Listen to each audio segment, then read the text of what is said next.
तुलसी माँ को जल देते समय बोलने चाहिए। यह 3 शब्द मुंह से निकली हर मनोकामना पूर्ण हो जाती है। प्रिय भक्तों, आज की इस वीडियो में हम जानेंगे तुलसी माँ के पौधे को जल देते समय क्या बोलना चाहिए। प्रिय भक्तों, पूरी जानकारी के लिए इस वीडियो को अंत तक जरूर देखिएगा। कुछ लोग यहां पर ऐसे भी होंगे जो इस वीडियो को बीच में छोड़ देंगे। अगर इस वीडियो को छोड़ना ही है तो अभी छोड़ दें, परंतु तुलसी माता जी का अपमान मत करें यह वीडियो अधूरा छोड़कर। एक बार की बात है, भगवान विष्णु आराम कर रहे थे। तभी वहां मां लक्ष्मी आई और मां लक्ष्मी ने भगवान विष्णु से तुलसी मां को जल देने का महत्व पूछ लिया था। तब भगवान विष्णु ने उन्हें उसका महत्व सुना दिया था। आगे देवी मां लक्ष्मी कहती हैं, स्वामी, आपने मुझे तुलसी मां को जल देने का महत्व तो बता दिया है, किंतु अब मेरे मन में यह जानने की जिज्ञासा हो रही है कि तुलसी मां को जल कैसे देना चाहिए। तुलसी मां को जल देने की सर्वोत्तम विधि कौन सी है तथा तुलसी मां को जल देने का मंत्र कौन सा है? कृपया आप मुझे इन सभी प्रश्नों का उत्तर दें। तब भगवान विष्णु देवी मां लक्ष्मी से कहते हैं, हे प्रिय, जिस प्रकार से मैंने तुम्हें तुलसी मां का महत्व सुनाया है, उसी प्रकार से तुलसी मां को जल देते समय बोले जाने वाले मंत्र का भी बड़ा महत्व है। यह मंत्र केवल 3 शब्दों का है, किंतु इसका प्रभाव बहुत कल्याणकारी है। जो भी इंसान प्रतिदिन तुलसी मां को जल देते समय अपने मुख से केवल यह 3 शब्द बोल देता है, तो साक्षात मां लक्ष्मी उसके घर में प्रवेश करती हैं। उसकी दरिद्रता समाप्त हो जाती है, उसे धन धान्य की प्राप्ति होती है। वह मंत्र बताने से पूर्व मैं आपको तुलसी मां के इस मंत्र का महत्व सुनाता हूं। इस महत्व को सुन लेने मात्र से ही इंसान के समस्त पाप नष्ट हो जाते हैं। उसे 1000 वर्षों तक तुलसी मां को जल देने का पुण्य प्राप्त हो जाता है। इसीलिए देवी, आप इस कथा को ध्यान से पूरा जरूर सुने। देवी मां लक्ष्मी कहती हैं, हे प्रभु, मैं इस कथा को पूरा अवश्य सुनूंगी। आप मुझे तुलसी मां के मंत्र का महत्व सुनाइए। भगवान विष्णु कहते हैं, हे देवी लक्ष्मी, दक्षिण में एक अत्यंत शोभायमान नगरी थी। उस नगरी में रमेश नाम का एक खोटी बुद्धि का ब्राह्मण रहता था। पापियों का तो वह शिरोमणि था। उसका जन्म एक ऐसे ब्राह्मण परिवार में हुआ था जो पाप कर्म करने वाले शास्त्र ज्ञान से शून्य थे। वह जन्म से तो ब्राह्मण था, किंतु कर्म से वह अत्यंत दुराचारी था। वह न पूजा पाठ करता, न ध्यान करता, न जपना हवन और न ही मेहमानों का सत्कार करता था। उसके द्वार पर आए मेहमानों को बिना दान किए ही क्रूरतापूर्वक भगा देता था। स्त्री लंपट होने के कारण वह सदैव ही पराई स्त्रियों में आसक्त रहता था। उसे मदिरा पीने की भी आदत थी। साथ ही वह मांस खाया करता था। वह दिन में खेत में काम करके पत्ते बेचकर जीविका चलाया करता था और रात में वेश्याओं का सेवन करता था। इस प्रकार से उस ब्राह्मण ने अनेक वर्षों तक जीवन व्यतीत किया। फिर एक दिन वह दुर्बुद्धि रमेश बेचने के लिए पत्ते इकट्ठा करने के लिए एक आर्ष की वाटिका में घूमने लगा और पत्ते तोड़ने लगा।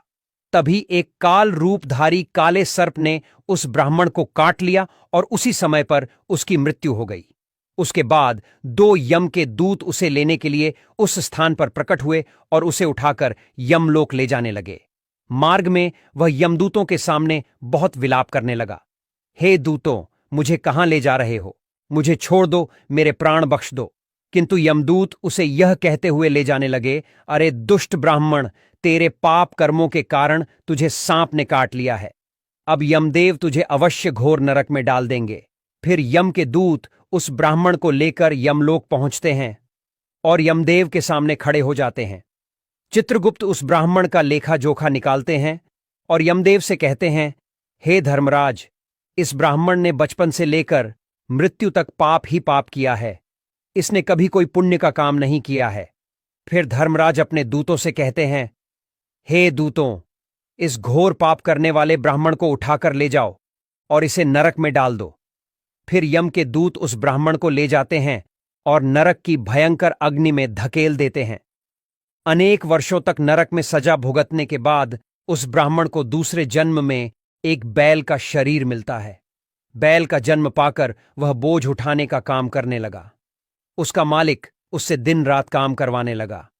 फिर जब उस बैल की शक्ति कम हुई तो उसके मालिक ने उसे एक लंगड़े आदमी को बेच दिया। उसे लंगड़े आदमी ने उसे बैल को खुद का बोझ उठाने के लिए उपयोग किया। वह उसकी पीठ पर बैठकर घूमा करता था। इस प्रकार से उस बैल ने 8 वर्ष तक उस लंगड़े आदमी का बोझ उठाया। फिर एक दिन वह लंगड़ा आदमी उसे बैल की पीठ पर बैठकर किसी ऊंचे पर्वत पर जाने लगता है। उसे पर्वत पर बहुत देर तक चढ़ने के कारण वह बैल बहुत थक गया। उसकी शक्ति क्षीण हो गई और कुछ समय बाद वह बैल बहुत जोर से मूर्छित होकर जमीन पर गिर पड़ा और अंतिम सांसें लेने लगा। तभी वहां पर खड़े लोगों को उस बैल पर बड़ी दया आ गई और वे उसके मुख में पानी डालने लगे। फिर उन लोगों में एक पुण्यात्मा व्यक्ति था। उसने उस बैल का कल्याण करने के लिए अपना पुण्य उस बैल को दे दिया। उसे देखकर अन्य लोगों ने भी अपना अपना पुण्य याद करके कुछ पुण्य उसे बैल को दे दिया ताकि उसे मुक्ति मिल सके। उसी भीड़ में एक वेश्या भी खड़ी हुई थी। सभी लोग अपना पुण्य उसे बैल को दे रहे थे। यह देखकर उस वेश्या ने भी अपना पुण्य उस बैल को दे दिया। कुछ देर बाद उस बैल की मृत्यु हो जाती है। फिर उस स्थान पर यमदूत आते हैं और उस बैल के शरीर से उस ब्राह्मण की आत्मा को निकालकर यमलोक ले जाते हैं। यमलोक ले जाने पर उसे यमदेव के सामने खड़ा किया जाता है और फिर चित्रगुप्त उसका लेखा जोखा देखते हैं तो वे आश्चर्य में पड़ जाते हैं। उस वेश्या के द्वारा उस बैल को दिया हुआ पुण्य बहुत बड़ा होता है। उस पुण्य के प्रभाव से सभी जन्मों के पाप नष्ट हो जाते हैं। फिर देव उस ब्राह्मण के सभी पाप क्षमा करते हैं और कहते हैं, हे ब्राह्मण, उस वेश्या ने तुझे अपना पुण्य देकर तुझ पर बड़ा उपकार किया है।